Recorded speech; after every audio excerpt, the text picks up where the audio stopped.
Well, good morning, Alan. Good to see you today. Good morning, Dave. How are you? I'm very good, and looking forward to our conversation. And just want to welcome you to the Cause Leadership Podcast and everyone who's listening with us today. Yeah, really happy to have Allen Davidov with us. Alan and I have known each other for many years. We won't even just talk about how long that is, but it's been a while. Alan's had a career in the non-for-profit space in many marketing roles and is currently with Environics as the senior VP, and his practice area is in marketing and working with nonprofits. And so, Alan, great to have you. I want to just jump in and start talking about some of your experience in the nonprofit space. Obviously, you've moved over to for-profit at this stage, I but have. but you're still heavily involved in the nonprofit and charitable space. So, and some exciting things that you're involved with there. But just want to maybe, if you wouldn't mind, just giving us a bit of a walk through your leadership journey. And I know that you've had a corporate background and then a number of years in nonprofit and now back into the for-profit space. So, give us just a little sense of the journey that you've had career-wise in leadership.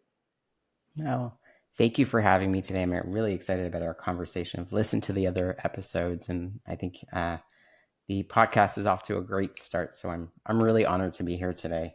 In Thank you. terms of my career and sort of, I think I've been very lucky. I've been lucky to have and surround myself with great people and people that I've always been able to pick their brains and talk about different ideas. And for me, it actually started way back in school. And when I was in high school and university, I was lucky enough to be around some of my parents' friends who I got to pick their brains to talk about, which is not always a common thing that you do with your parents' friends, but just to talk about if I'm coming out of school and I'm thinking about things, what should I be thinking about and looking at? I've always been really curious about my career and being on top of things and looking at the projections and what I can do and where I can make an impact, but also how do I get there? And really looking at my professional development has always been on the forefront of just my everyday, my every year, and really looking at from an early stage of what can that look like? What's my potential? And what can I actually achieve that really, for me, makes an impact in the areas that I want to make an impact? So early on, I got in front of some really great people that gave me good advice about one, continue to surround yourself with people within the sector, within the areas that you want to participate in, to hear their voices and their perspectives. But also, the greatest piece of advice that I got, so outside of, I guess some have called or dubbed this the board, your own board of directors. And I know we have a common friend that talks about that in career Sure. development. And I think that's absolutely correct. But one of the things that I now mentor and talk to people about is the idea of keep the end in mind. Look at where do you want or project yourself to be, and then kind of work yourself backwards from that. So looking at coming out of school, I had this goal, this crazy idea about, heading the marketing department at Sinai. That was something that I was very close to personally and really wanted to get to be a part of. So my first step in that was coming out of school is what are those steps I need to take? What are those tools in my toolbox I need to gain to really to get to that goal of mine? And we obviously know that things in life change and goals change, which is totally okay in the whole grand scheme of things. And you can keep on redeveloping your plan. But I was taught early on to really, when I think about leadership, when I think about my career and I think about where I want to go, start with the end in mind and go backwards Yeah.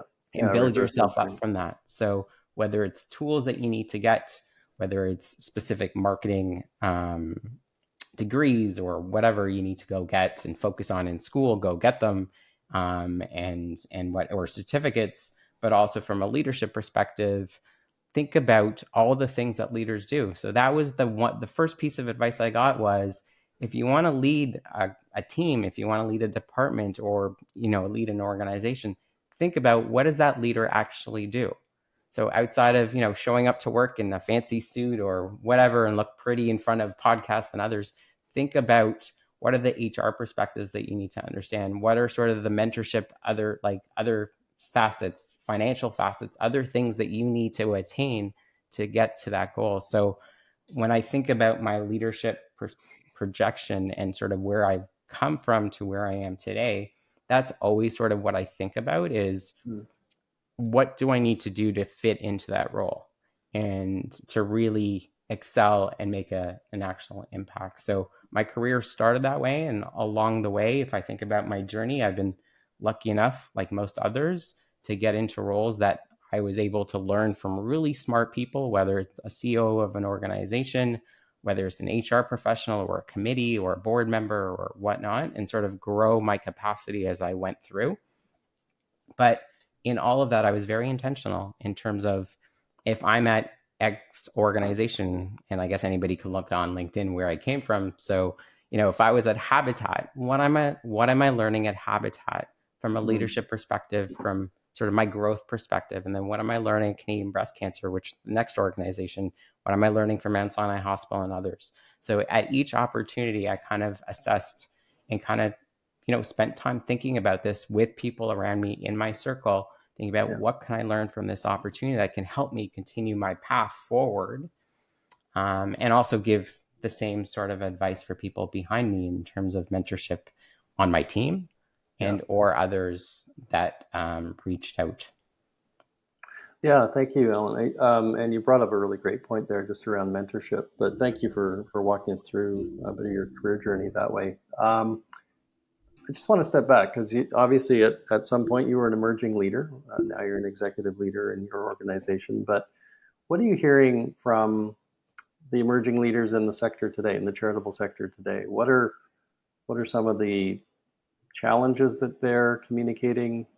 What are some of the wins and opportunities that they're able to take advantage of? Are you hearing anything from kind of the emerging leadership cohort? Yeah, I'm engaged with a lot of different people, whether it's not Mm-hmm. for profit or actually outside of not for profit, and CPG and energy and a whole Yeah. bunch of different sectors. And when I think about a lot of the discussions happening from emerging leaders, it's how do I think about my career? How do I move it forward? How do I get opportunities to learn specific talents?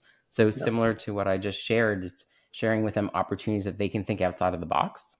Yeah. So one of the things, and I did bring up mentorship, is throughout my journey, I actually had mentorship in my contract clauses that the organizations I was with had to Okay. actually go find me a mentor that can help me fill specific gaps and holes in my development. So it's hearing some of those things and sharing ways that the next generation can think about progression and development. Yeah. Um, so some of them are struggling to find out where do they go for those resources, who do they talk to.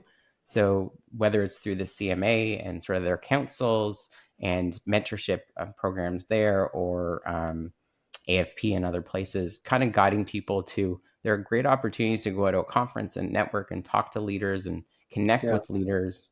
And there's a lot of great networking groups, but really pick people's brains about like, what are your gaps and how do you fill those gaps and how do you continue to progress? So that's a lot of what I'm hearing about Yeah. is just the ideas of how do I continue my career and progress in my career? Because it's not very clear to people sometimes, as we're all Mm-hmm. in the daily grind about marketing or fundraising or whatever program it is. We don't spend enough time thinking about our careers or our team's careers in the development.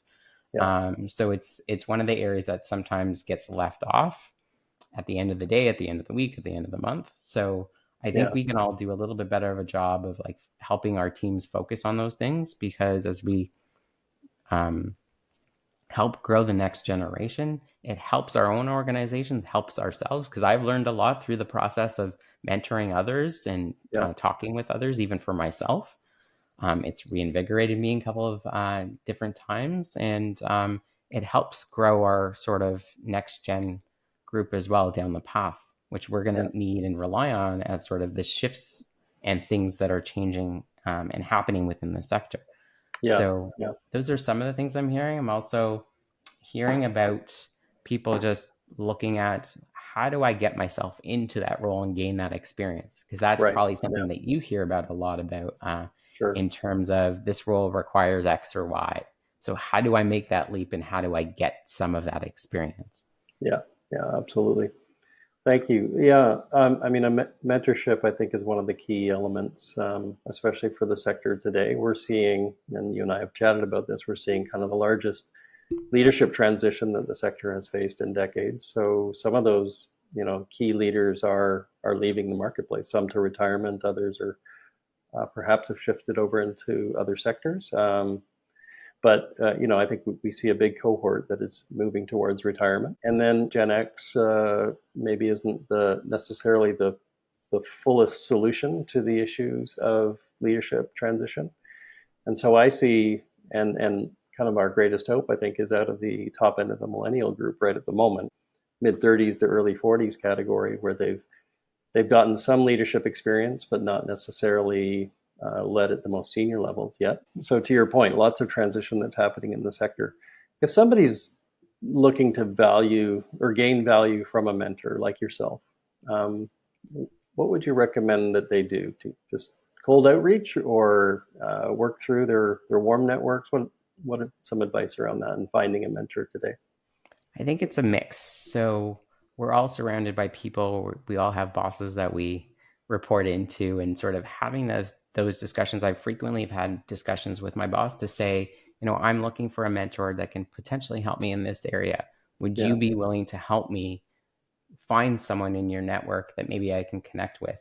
So reaching out and having the abilities to talk to your boss about that. And yeah, obviously, your boss plays a direct role as a mentor.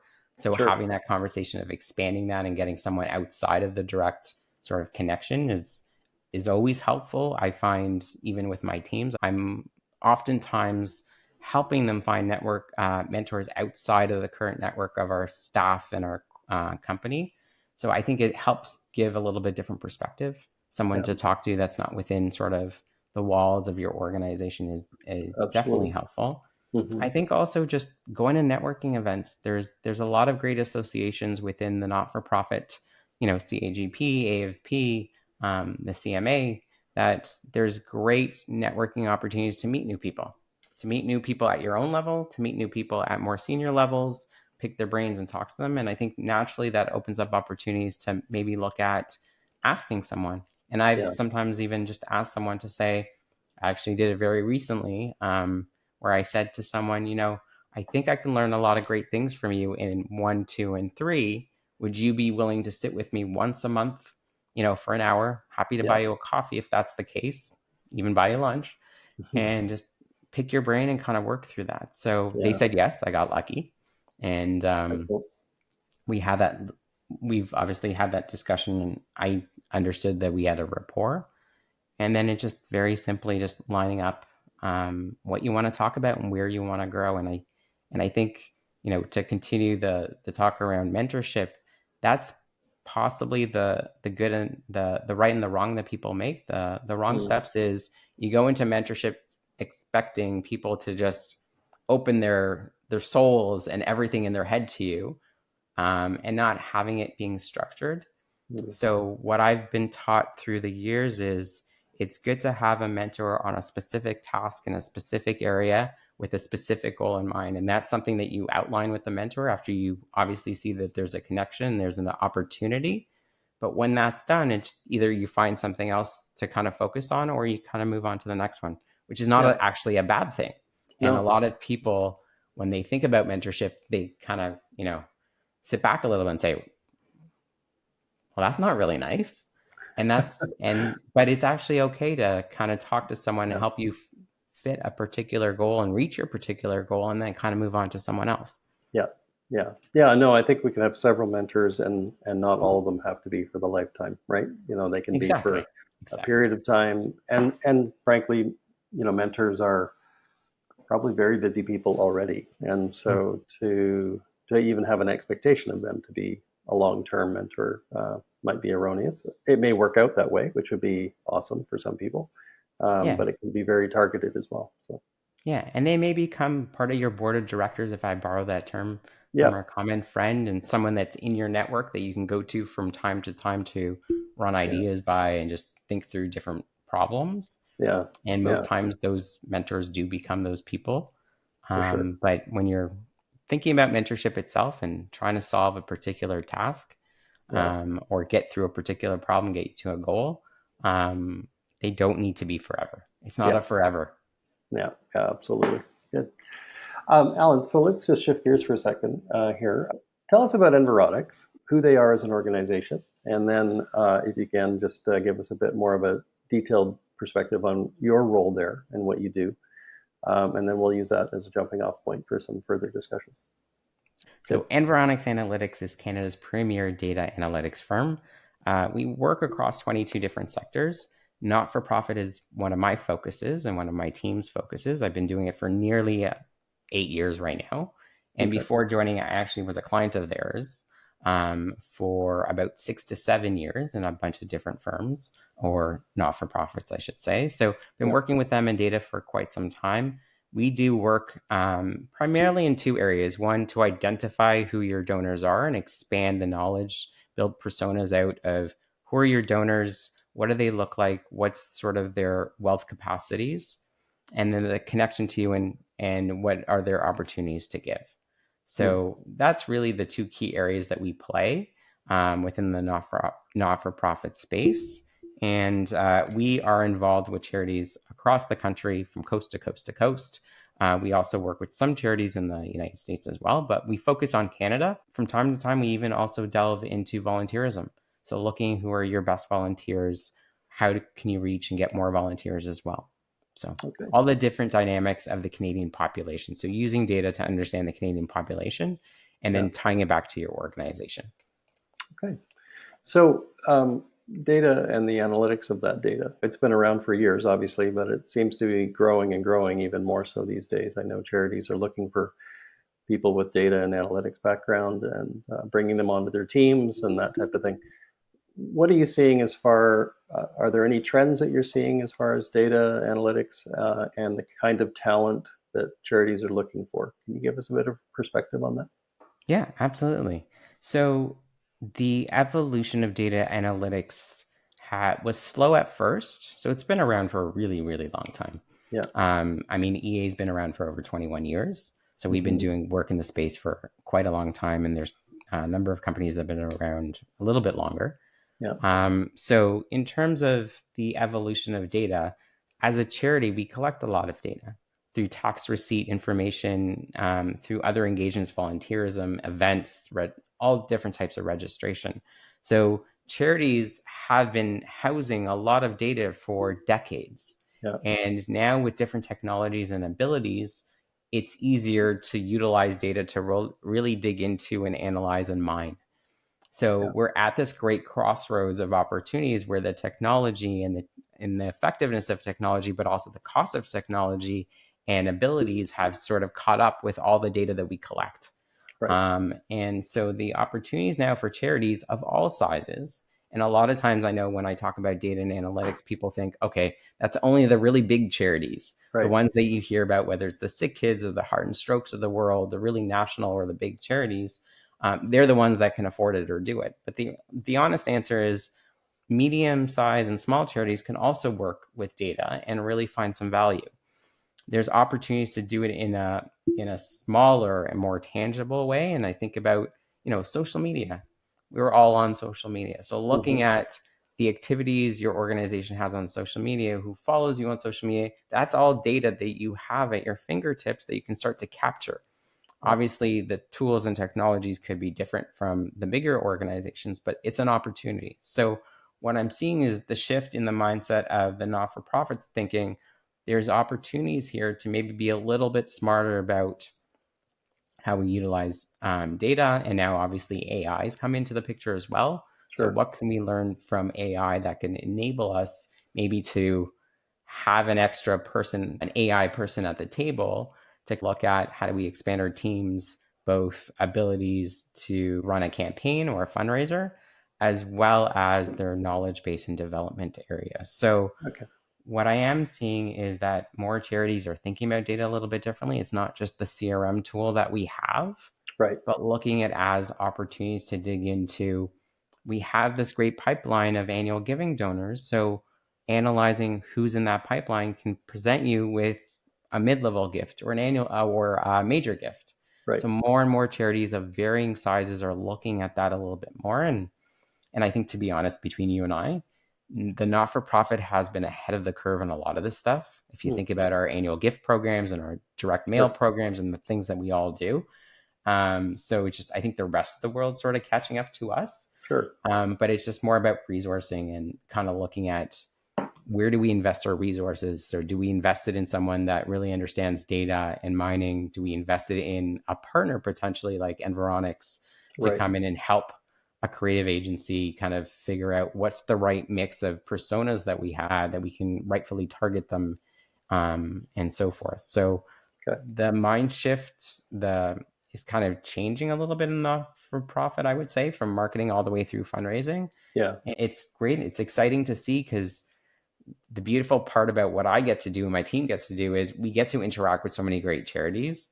We get to help them build their skill set and their infrastructure, and then we get to see them actually reach their targets and surpass them. Yeah. So whether it's a campaign, a lottery, an annual gift campaign that's out there, or a capital campaign, we get to go from start to finish and actually see the results, which is always really endearing and really great to be a part of. Yeah. No, that's great. And I know one of the projects that you guys were involved with recently was the CanadaHelps giving report. I was at the launch for that, so it was good to hear a bit about the feedback that Environics got. But maybe can you open that up just a little bit, just to share kind of the two or three key takeaways that you guys got from the giving report? Yeah, would love to. So we've been working with CanadaHelps for about 5 years now on the Giving Report. We help with all the analytics and understanding of all the donations and donors that they have. And CanadaHelps is a great representation of Canada based on the size of the donor pool that they have across Canada and sort of the different charities that they're involved with. So we use them as the great proxy for giving in Canada. And some of the great insights this year, or the trends that are continuing that we've seen and we've all been talking about, is that less people are giving. Yeah. So we're seeing that a little bit. That there is a little bit to unpack there that will probably go beyond this episode. We could spend a little bit of time. There's Sure. some great discussions that have been had on a bunch of different podcasts on this one particular topic. Or if you Absolutely. go into CanadaHelps and reach out and see some of the trends that they're showcasing about what does that look like and why, and potential opportunities for different charities. So that was one, that people are giving, less people are giving. People are also giving in different capacities. So if we think about newcomers to Canada, we are having an influx, and we talk about immigration. But when people are coming to Canada, they're not really connected to a charity or understand the culture of giving and philanthropy. It might be different where they're coming from. Right. So they may be giving clothes, or they may be giving food, or they're giving money back to their family where they've come from. So Right. they're still giving. So Yeah. 80% of Canadians are giving, which is a huge number when you think about it, but they're giving in different ways. So one of the interesting trends that we've seen is that we need to spend a little bit more time and dive into what are people giving and how are they connecting to charity, because it has changed and evolved. And I know we talked about Generation X and Z and Y and boomers. Over time and over the decades, giving has changed and evolved, and we're seeing a huge component of that now. Another trend that we've pulled out from the Giving Report is the sense of connectedness. Yeah. And if we think about us all being so connected, you and I are connected today through, online podcasting and recording, and people are connected through social media and whatnot. So we're connecting, but we're not really connected in the same way we have been in the past. So the personal connections with people are not happening in the same manner, which typically happen probably more so in person than they do virtually. So that is starting to sort of show itself up in giving behaviors and how people are connecting to charity and giving to charity as well. So that's something that I think all charities should be thinking about, strategies where in a number of the last years, or even if you think back decades, people are saying, well, we need to go online because it's cost effective. We should start moving our events online. And I think the pandemic has helped expedite some of that, Yeah. where we had to go online to have some fundraisers and Sure. get them away from in person.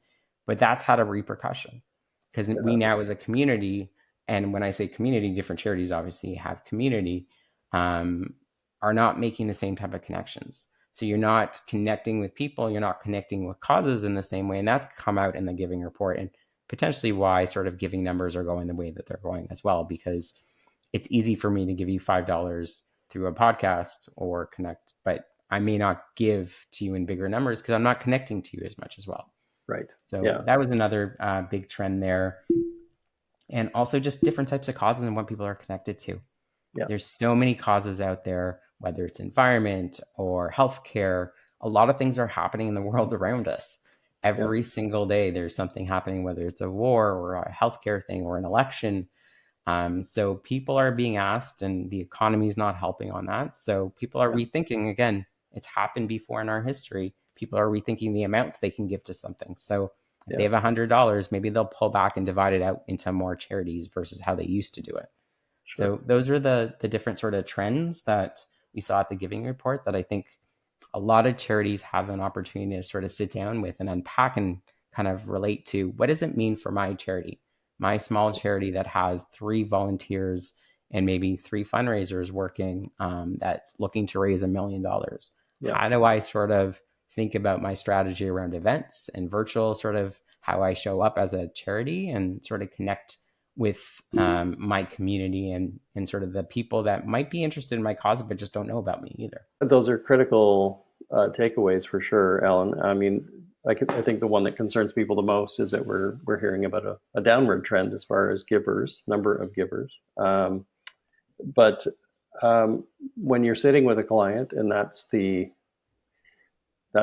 bad news. What's the good news? What are the opportunities that we can take away from the giving report? And you just talked about developing community, so that would be certainly a positive opportunity to take away. Anything specifically as it relates to raising money itself and how organizations should shift how they do it based on the report? Yeah, I think it's an opportunity for us to pause and think about what has worked for us in the past Yeah. and where are opportunities in the sense of our community. So I kind of spoke a little bit about connection. So Yeah. yes, events are a great way to connect in a feeder system, and I know costs on running an event are high, so people have been paring it back. But I think rethinking about the cost of investment and the opportunity there. Mhm. The other thing is really, and we talked about it a little bit in terms of people understanding data and sort of the connection. One of my favorite data points is something that comes out of our psychographics data set. So the values of Canadians. Okay. It's something that as a marketer, it helps you uncover and unravel what's the key messaging that will connect you to that donor, as well as what are the visual cues that will get someone's attention. So we've talked Okay. about how busy and how crazy things are going around us right now, whether it's elections or healthcare or discussions. So, but what's going to get someone's attention? So being in the right channel is part of it, but then looking at what's the right messaging and what's the right visual cues to get someone's attention and keep it. Sure. So diving a little bit further into that is an opportunity for charities to really get to understand their donors and then people that look like them across the country or in the region to say, okay, so what matters to my donors? What's going to grab their attention with all this other stuff going on? Yeah. And then how do I talk to them in a way that they're going to feel like I'm talking directly to them as a charity and I'm connecting Yeah. the impact that we're making to the work that they could potentially support. And it could be in obviously various dollar amounts. So I think that's something, a great simplistic opportunity that charities can start to pause and think about. It doesn't have to be fancy toys and AI models and all that. It simply be, who are my donors? What do they look like? What are their values? What's their connection to us? And getting back to the basics of Yeah. what's connecting them to my hospital. Is it the MRI machine that we just funded, or is it the cancer care, the NICU area, or is it breast cancer, Yeah. or is it from the habitat perspective? We're building homes and it's critical right now. So people, there's an opportunity to rally around those things and what's important to people about housing.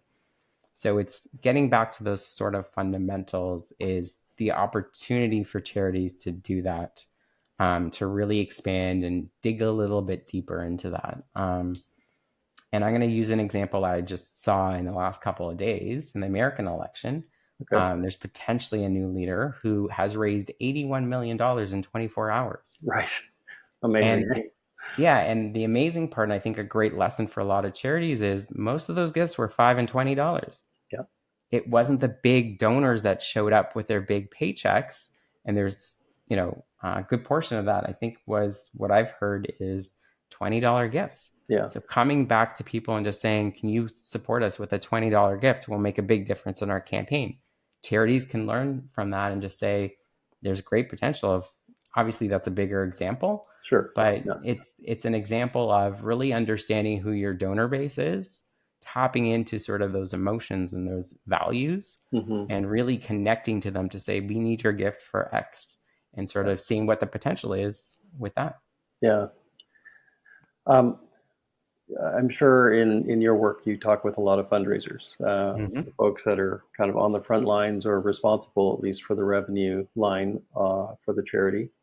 Um, I think some are probably feeling challenged, to say the least, these days, Yep. as far as the realities that they're facing, asking people for money. So whether it's the fundraiser or whether it's the executive director of a small charity and where there is no fundraiser, um, what would your counsel be to them as individuals? We've certainly, from the perspective of the organization, we can reach out and determine who our community is and start to express our stories and some of the things that are values based, as you've already talked about. But on an individual level, how would you encourage or counsel a fundraiser today as it relates to looking at the next couple of years? And having a lot of those different conversations with clients all Yeah, I'm across the sure. country in different provinces, different Yeah, causes.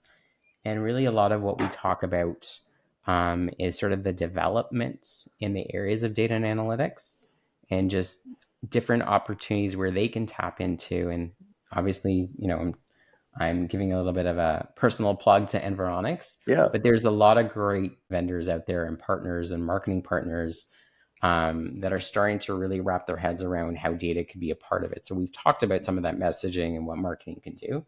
But from a fundraising perspective and fundraisers and sort of executive development areas, usually we've always experienced some pushback in those areas or from companies when a leader is not comfortable in that area or doesn't have knowledge in that area, because it's yeah. always easier to say no Mhm. than try to explore an area and really, put your neck on the line and try something new and different. Yeah, So a lot of the times, not just from an EA perspective, but just on a mentorship and sort of, networking and discussion, in a lot of the times our discussions are around how do you increase people's knowledge around the tools available that can help an organization. So hmm, yes, data costs a little bit more, but you can spend a little bit less in your execution. So it kind of evens itself out. And a lot of times there's cost savings. The ROIs are quite high. So it's more about the development of the newer things that are coming out, mm, testing newer things, and seeing where there's an opportunity for your organization as a fundraiser. So if I think about major gifts, there's a specific process in the major gift fundraising plans and how people approach major gifts. But if I went into a major gift call and I had a little bit of data on who I'm talking about, obviously we always do profiles. sure. But if you get a little bit more rich data around the types of their values and how do you talk to them, what's going to resonate, that gives you some cues on where to start the conversation. Mm, If I'm looking at an annual gift program and I need to raise more money and find more people, if I can see like-minded people and kind of say this messaging, their sense of duty in Canada is really high and important, and they also happen to care about healthcare or housing, you can start to connect the dots for people. So again, data helps unravel some of that. So it comes back to the development piece that we talked about, and we started the whole conversation on yeah, from a leadership perspective and looking with the end in mind. Some of what I'm seeing and some of what I'm sharing with others and others have shared with me is sort of what's the next piece of development I need as a leader. So we talk about CFREs and all those things, but where does data into play? Where does AI come into play? How does yeah, that help your organization market? So if I'm a CEO and I'm trying to make a decision, where to spend this $25,000. If I don't know about something, I'm going to obviously say no and go to the one that I'm most comfortable with. But Sure. I think there's an opportunity now for the next generation to help leaders above them, as well as leaders to sort of be a little bit more open-minded about exploring what's out there that can help an organization, nimble or not, sort of continue that path.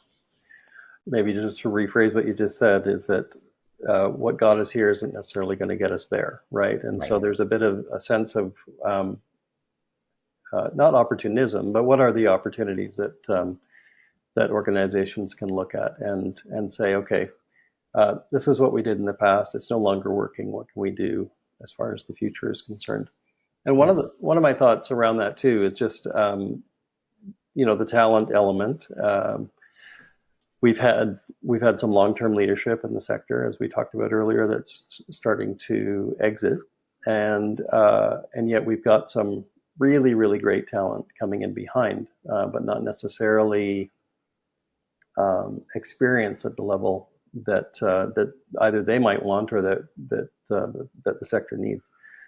So specifically with regard to fundraising and marketing, when you look at the sector generally, just across Canada at the moment, what do you see as the biggest talent shifts, as well as the opportunity for young people to get into the sector? Because I think we really need to attract more than we're attracting at the moment into the nonprofit charitable sector in Canada. Mm-hmm. So what are the sort of the career things that you would want them to be looking for, just from that perspective, what can they do to enter our space and become contributing leaders to the space?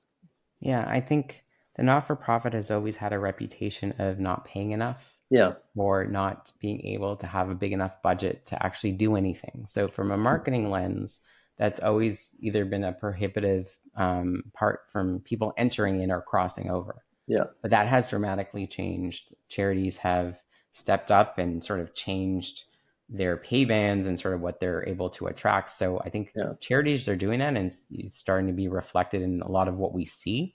Okay. And what I would share, and I have shared with others, is the not-for-profit is a great opportunity to do a couple of things. It's one, continue your growth in that area. So if I think about a marketer, you have an opportunity to test in different areas, and a lot of charities do test different campaigns and different activities. So you're not kind of stuck and siloed in one area. So there's an opportunity to expand your skill set. And I mean, that's how I did it at Habitat and Canadian Breast Cancer. I had an opportunity to delve into areas that I probably wouldn't have been able to if I kept to a CPG company or an automotive company, because I would have been stuck in a particular pillar or an area and kind of just kept on doing that same thing. Yeah. So the expansion of skill set and opportunity to grow, I think, is higher than not-for-profit and continues to be.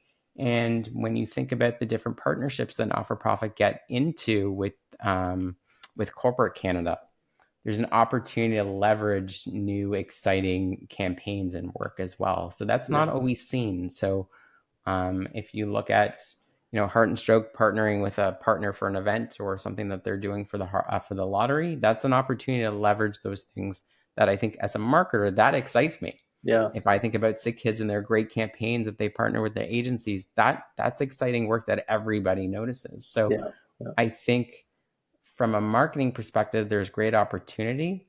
The pay is equivalent, and I think that's something that we all need to get past. Yeah. And you get to feel an impact at the end of the day, which no other sector will give you, that you can make such a strong impact on the community that you live or you work in. Yeah. And the same probably could be said on the fundraising side of things. There's a lot of transferable skills, and I think people are starting to get, and I see this more on a week-to-week basis, that people are starting to see you can transfer your sales skills to fundraising skills. You're doing some of the same work. They might be called different steps or different process, but it's some in the same. So I think there's an opportunity to attract people in other sectors if they think a little bit differently in how they transfer their skills over. So I think those are definitely key areas, and I think that'll help us grow as a sector. Yeah, I mean, those are a couple of really good points there. Compensation for sure, and thankfully we are seeing an increase on that level, and hopefully that helps attract a few people. Um, but also the opportunity for folks that are outside our sector to make use of the skills that they have and bring them in. My sense of that over the years has been that sometimes charities are hesitant to bring Mm-hmm. somebody in from the private sector because they're concerned they may not understand the charitable space. But I think we have enough examples that we've proven that that doesn't necessarily have to scare charities off. We can, Yeah. And I think it also takes a special leader to understand that. I've had some great leaders give me opportunities that I wasn't necessarily ready for at that moment. And they yeah, were willing to invest in me and spend time with me to help grow and teach me and develop me in that. And I mean, to that exact point, I just had some changes on my own team where I brought people from other sectors to help out great. because I knew that they had a great skill set. And they, if anything, bring a different perspective to the table when we think about charities. Yeah, So if you're coming from the financial sector, you're going to have a very great perspective and ability to think about finances. So yeah, it's not from the not-for-profit, but it's very correlated. yeah. So thinking about that and where we bring in people from is really great. Could be an opportunity for growth for the sector itself because we'll start to think about different ideas, different tech, different approaches. And Yeah, I think we see that in a few charities, but we don't see it enough. I agree. Um, One other area that we are seeing kind of an expansion in is certainly in the whole area of sustainability and social impact. And that sort of ties into some of what your comments were around um, corporate partnerships. And Mm-hmm. that can be sponsorship and that can be corporate philanthropy as well. But we are seeing, that developing social enterprise, social impact model as well. And while that's exciting, I'm not sure that charities know exactly how to partner in that space. Has any of your work brought you in touch with some of the social impact elements of not only the corporate side but also the charitable side and how they relate? Absolutely. I think we spend half of our time in those areas. Mm, And data does a great job of uncovering, simply put, people's consumptions. yeah, So if you know what someone consumes or cars they drive or food they eat or things that they purchase, that's a great roadmap into what are the opportunities within your own data file to mm, say, I'm connected to this bank or this group of donors are connected to these cars and how you can sell sponsorship. So we've been doing that for as long as I've been here. We've had some great success stories across sectors, across size of sectors, yeah, cross size of charities, I should say, spending a lot of time there. And on the flip side, I've now been brought into a lot of different conversations on the corporate side. So a mm, bank will, bring our team in, and then I will help support the work on the fundraising side and how it correlates. So sure, seeing what charities should they sort of connect with, doing the exact same work on the flip side. yeah, So a lot of corporations are spending time looking at the data to say, if I connect my bank to this hospital, do our donors match? Do they have the same values? Do they actually shop at my bank? So we all know that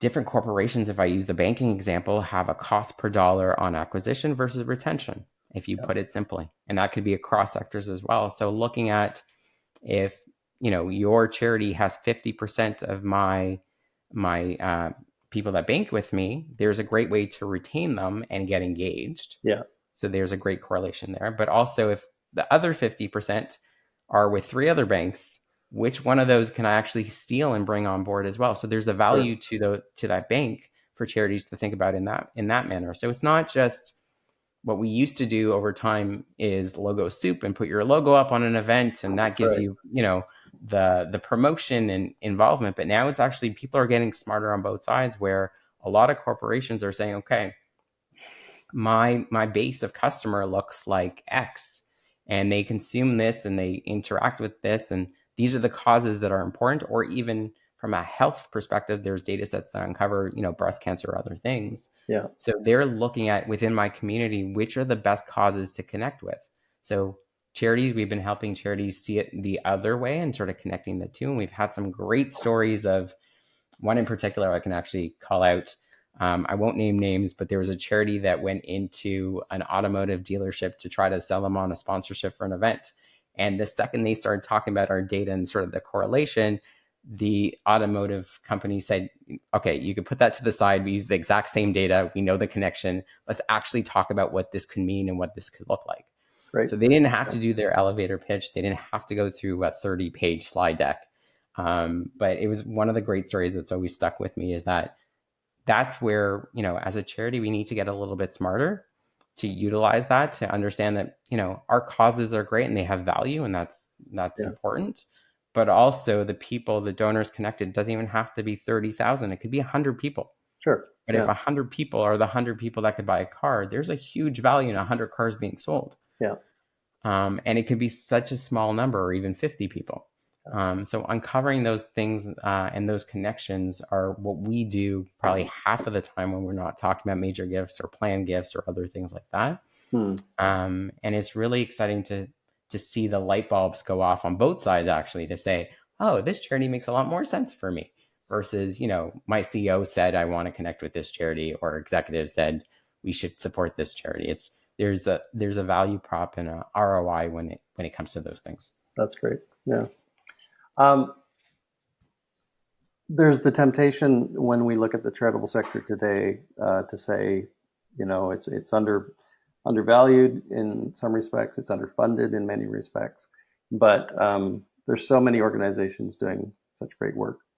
What kind of gives you hope for let's say the next decade, as far as the charitable sector in Canada is concerned? What are the real positives and pluses that you're seeing in your work? The things that give me hope is that there's great organizations, there's great causes, there's a lot of them, but there's some ones doing phenomenal work and are now thinking of themselves as companies that should spend money to get money back. Okay. So they're not trying to cut corners. So I'm seeing there's a lot of hope in that. And I'm not saying spend hundreds of thousands of dollars or millions of dollars, but people are having that sort of change in mindset. Yeah. And there are a lot of, making the investment. Yeah, it's all about making the investment, Yeah. Both in people and sort of the work that they do. And the people part is that people are making investment and really thinking through the types of people they need in their organization. So marketing people with a data background, or CEOs that have some technology backgrounds. Like there's a slight changing of the guard in terms of some of the background and experience that's coming through. Right. And it's easier to have a discussion with someone about how data and analytics and tools can support their cause if they're up to speed. So coming back to our discussion that we had a little while ago about people improving their knowledge and development, I am seeing this at different companies. Sometimes it surprises me. I will say, going into a meeting and someone says, oh, I know exactly what you're talking about because I worked at Scotiabank, or, I worked at X here and we did the exact same thing and it worked really well. And now I see the application back to the charity. So having those brainstorming discussions really gives me hope. And also the fact that more and more charities are willing to say, Environics, could you come to our offices and just have a brainstorm with us? Let's talk about what the opportunities are. When I started 8 years ago, there were some people willing to talk, and we've had great clients over the years and continue to. But I'm seeing more and more people just reaching out and saying, I've heard about this and I've seen this being discussed or shown in a different campaign. Can you sit down with us and sort of explain where we can start? And how do we build infrastructure and really think about this more longer term with our staff and development? So that really gives me hope, because I think that's really the way forward. And I think that's, as someone who obviously supports the sector and gives to the sector in many different ways and sits on very varying committees, I think that really gives me hope of what's to come from the leadership perspective and opportunities, but also where the sector can go, because it is a huge contributor to the economy. And we are asked to do so many things by the government and by others. And, I think we're slowly getting there, but I think we have a ways to go. And obviously we've talked about the giving report and less donors and donations and stuff, and sort of the changing of the guard and immigration and what that looks like. So we got a lot of stuff to do. But it really, really gives me hope that we have some really great leaders and really great examples in place that I think we can all spotlight And I think you've done it on the podcast with a few of your previous episodes. Mm. And I think at the same time, we have great examples of work that's being done that can be replicated. Yeah, absolutely. Yeah, I mean, I think we would both agree that if we don't have a healthy charitable sector in Canada, a lot of really good things don't get done, right? And so it's, I think it's incumbent on us and many others to really support the charitable sector and to give it the lift that it needs across the country. Um, we've talked about a lot today, Alan, but is there anything that I haven't asked you that is on top of mind for you that's pressing and you'd like to share it with us? I would just say there's some great resources, there's some great leaders. Coming back to my previous point of having the end in mind and sort of mentorship, Yeah. I'd really press upon that. I feel like my team hates hearing it out of my mouth. We talk about this quite often, and we're actually going into our mid-year review period where we're going to be talking about it a little bit more. Okay. But it's really thinking about your career and development. That's not a bad thing. That's not something that anybody should be thinking about. I shouldn't be doing that. I should just be focusing on my job. Right. Yes, you should be focusing on your job. But I think career development and sort of your growth can help your organization as well as yourself. So it's always a win-win. Yeah. And I think, the parting words I would have is it's not a bad thing to focus on your career and think about your career. And I think more of us should be talking about that with the next generation and spending more time through networking and other activities as well. So I think we should all try to step up. I know Sandra did in an episode and she had great examples of how she's doing it at Holland Bloorview. And Jeff talked about his journey as well. I think we as leaders, it's our opportunity and it's upon us to actually do those things and get together and talk about how do we help the sector move forward. Awesome. Thanks, Alan. How do people get in touch with you? What's the best way to contact you and find out more about Environics and the work that you're doing? Easiest way to reach me is by my email address, so allen.davidov@environicsanalytics.com. I'm sure it'll be in the show notes. We'll make sure it is. You can also reach out to me through Twitter or any of the social media platforms that I'm on. Just send me a direct message and I'm happy to reply back on LinkedIn, et cetera, et cetera. That's great. Excellent. Well, Alan, thank you so much. And thank you. I mean, obviously you've made a career commitment to the nonprofit space, and we appreciate all that you've done and all that you've accomplished for the different organizations that you've been with. And certainly now your work with Environics and the support that is providing to so many charitable and corporate entities across the country. Just really appreciate your time today, and thank you for speaking with us and sharing your insights. And if anyone's looking for a mentor, they know where to at least start the conversation. But yeah, thanks so much. Really appreciate it. It's my pleasure.